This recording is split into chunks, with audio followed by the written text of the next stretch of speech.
آج کی ویڈیو میں ہم یہ جاننے کی کوشش کریں گے کہ سب سے پہلے کس انسان نے فضا میں پرندوں کی طرح اڑنے کا عملی مظاہرہ پیش کیا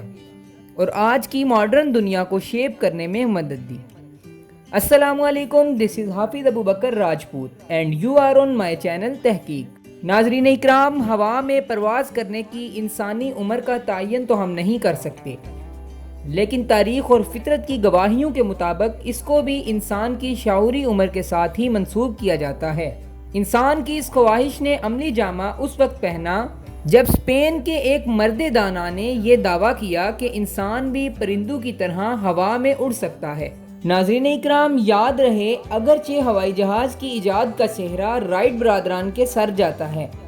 لیکن بہت کم لوگ یہ جانتے ہیں کہ ان سے بھی صدیوں پہلے ایک مسلمان سائنسدان جس کا نام عباس ابن فرناس تھا، اس نے ہوائی اڑان کا نہ صرف نظریہ پیش کیا بلکہ اڑ کر بھی دکھایا۔ ناظرین محترم، آج کی ویڈیو میں ہم اپنے ناظرین کو تاریخ عالم کے اس معروف سائنسدان اور ماہر علم ریاضیات و فلکیات کے بارے میں بتانے کی کوشش کریں گے، جس نے سن 810 عیسوی میں اسپین میں اپنی آنکھ کھولی اور بعد میں کرتبہ میں اپنی رہائش اختیار کرتے ہوئے اپنی باقی زندگی وہیں بسر کی۔ ناظرین اکرام، ہم نے جیسا پہلے بھی عرض کیا کہ تاریخ اسلام کا یہ ہیرو علم ریاضیات و فلکیات، طبیات اور کیمسٹری میں شہرت رکھتا تھا، لیکن جب اس نے اپنی جوانی کی عمر کی کئی بہاریں گزار لی تو اس کی توجہ پرندوں کے اس منفرد انداز نے اپنی جانب مبذول کروا لی، جس کی وجہ سے پرندے گھنٹوں فضا میں محو پرواز رہتے ہیں۔ عباس ابن فرناس دیر تک پرندوں کی اڑان کا منظر دیکھتا رہتا اور دل میں یہ سوچتا رہتا کہ انسان بھی ایسے کھلی ہوا میں اڑان بھر سکتا ہے۔ بس یہی وہ وقت تھا جب اس نے یہ ٹھان لی کہ میں بھی ایک دن اڑان بھروں گا، اور پھر ایک دن اس نے پورے شہر میں اعلان کروایا کہ آج میں بھی ان پرندوں کی طرح ہوا میں اڑ کر دکھاؤں گا۔ ناظرین، ان کے اس اعلان کو لوگوں نے صرف دیوانے کے ایک خواب سے زیادہ کوئی اہمیت نہ دی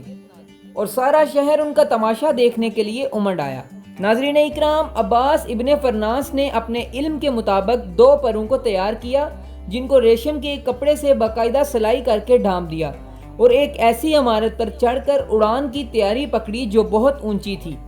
ناظرین، لوگ یہ سوچ رہے تھے کہ یہ پاگل یہاں سے چھلانگ لگا کر اپنی ہڈی پسلی توڑ لے گا،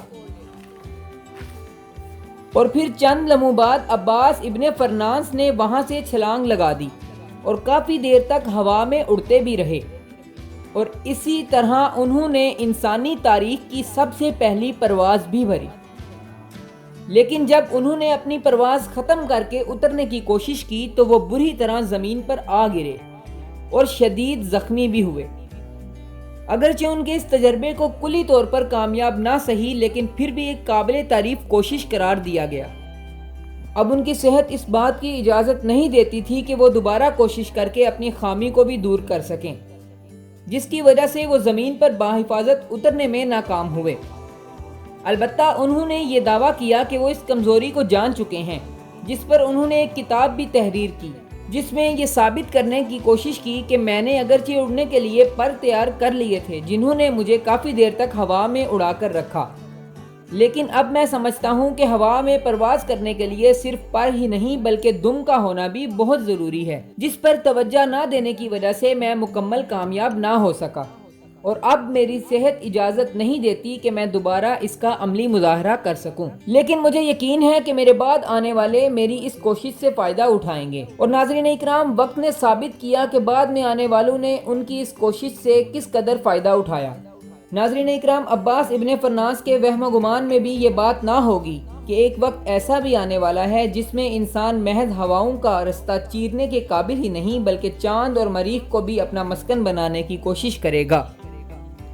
اس حوالے سے اسپین کے اس مرد قلندر کو پہلی انسانی پرواز کا بانی بھی کہا جاتا ہے۔ اور اسی کے ساتھ ہی میں اپنی ویڈیو کا اختتام علامہ محمد اقبال رحمۃ اللہ علیہ کے اس شعر سے کروں گا کہ تندی ہواؤں سے نہ گھبرا اے عقاب، یہ تو چلتی ہیں تجھے اونچا اڑانے کے لیے۔ ناظرین اکرام، اسی کے ساتھ ہی میں آپ سب سے اجازت چاہتا ہوں۔ ملتے ہیں ایک نئی انفارمیٹیو ویڈیو کے ساتھ، تب تک کے لیے اپنا بہت خیال رکھیے گا۔ اللہ حافظ۔